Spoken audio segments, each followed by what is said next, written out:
Well, you asked for it and now we've got it. The new high frequency elliptical coil from XP Metal Detectors. And I think XP are the first metal detector manufacturer to bring out a high frequency elliptical multi-frequency coil. How does that sound? Well, we can talk about the specifications in a little while, but what I want to talk about is where would this coil be best suited?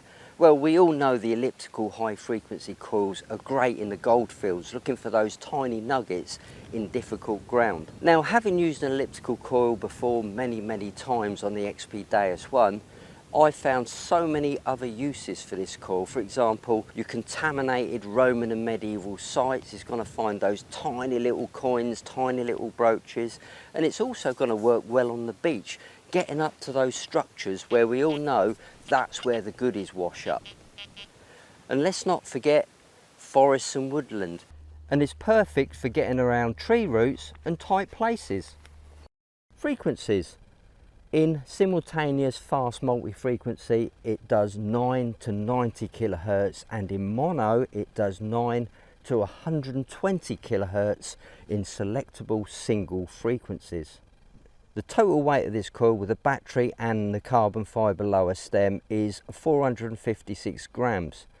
The size is 24 centimetres by 13 centimetres or 5 inches by 9.5 inches in English. Within this HF elliptical coil there are some completely new electronics. Let's not forget, with XPs, the clever stuff is within the coil. Now, within this lovely carbon fibre lower stem is a heavy duty battery. Now, it needs to be heavy duty to power this new transmitter, which is 3 times more powerful, improving ground penetration and signal to noise ratio. EMI to you and me. Oh, I nearly forgot, the brand new charging clip. Because the battery's in the lower stem, this new charging clip slides straight over the top. Genius! So what are the advantages of running a higher frequency? Better depth and sensitivity to smaller targets, but I can hear you guys saying, my DEUS II already finds the tiniest of targets. Perhaps we should be looking at better unmasking capabilities. When searching an ancient site, you need the best unmasking available, because if the site's been under habitation for hundreds if not thousands of years, the ground's going to be contaminated. Small tiny little nails, even mineralized ground, and your desired targets are nestling in between them. And this is where you need something that can separate the ferrous from the non-ferrous. Running a high frequency has its own inherent problems. For example, running a high frequency can be a difficult challenge on wet ground, because the wet ground can give a signal. Now, if you eliminate this false signal from wet ground, there's a chance that you'll miss small targets being masked by the ground. But XP have thought of all that. They've worked out with a brand new update.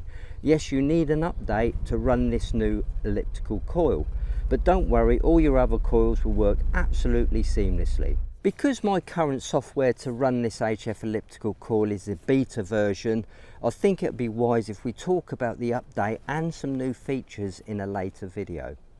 The smaller form factor has a tighter search profile, so it's less reactive to difficult ground, and in turn you get a smoother operation, allowing you to hear those tiny little signals. With all that said and done, let's put all this into practice. Let's try and get ourselves on an ancient contaminated site and see how this HF elliptical performs. We're in the field, it's wet, conductive ground. Welcome to the UK.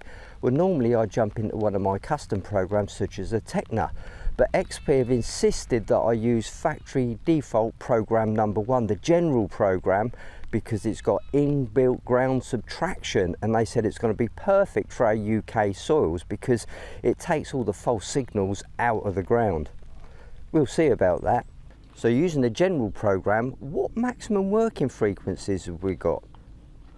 Okay, default's at 53 kilohertz, drop it down 1, and then you've got 29 kilohertz, and then up the top you've got 88 kilohertz, which can be offset to around 90.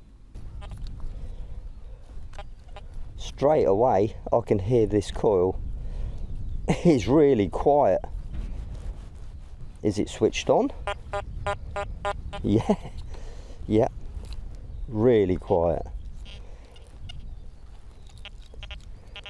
So this test really isn't to see what I find, it's to see how the coil behaves, because this is wet, conductive ground. It's had animals grazing on it for hundreds of years. It's been ploughed, it's had fertiliser on it, and there's a lot of iron.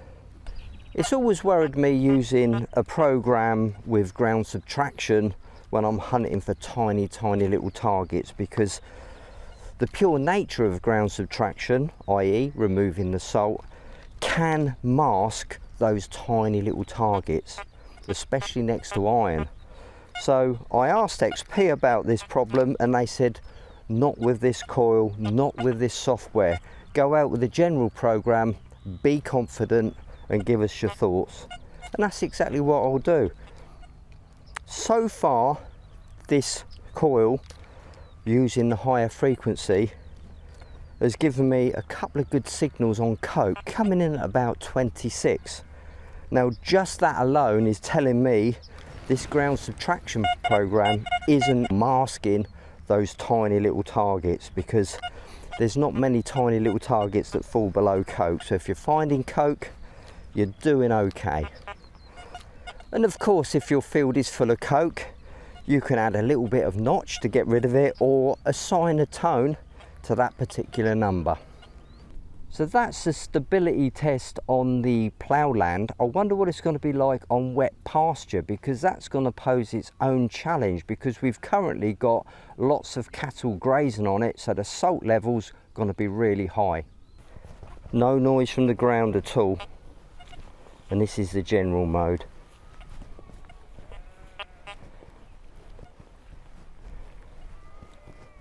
Nothing.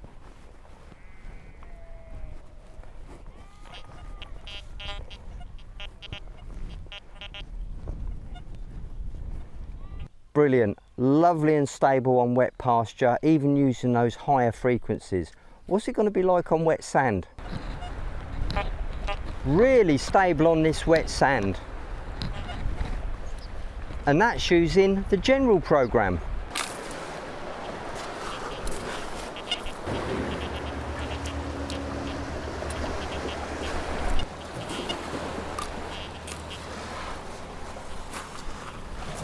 This HF elliptical coil in the general program is as quiet as a mouse. But I will say, if you're going in the surf, it's probably a good idea to use the lower frequency band, because the higher frequencies can be a little bit sparky. But listen to that, nothing at all. And I've got the sensitivity 95.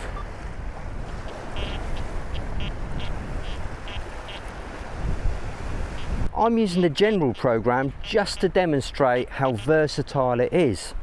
But can you use other programs with this search coil? Of course you can. Why not use beach sensitive on the beach? And I'll be working on some of my own custom programs to complement this coil, so stay tuned. So what are my thoughts on this high frequency elliptical coil? Well, it certainly adds another dimension to the XP DEUS II. I class it as a specialist coil, and it's passed all three of my stability tests. So what about the cool finds? Well, that bit, guys, is up to you. If you do have any good finds with the XPs, why not share them on the XP social media platforms? Well, that's it from me. Be lucky, and I will see you soon. Bye bye.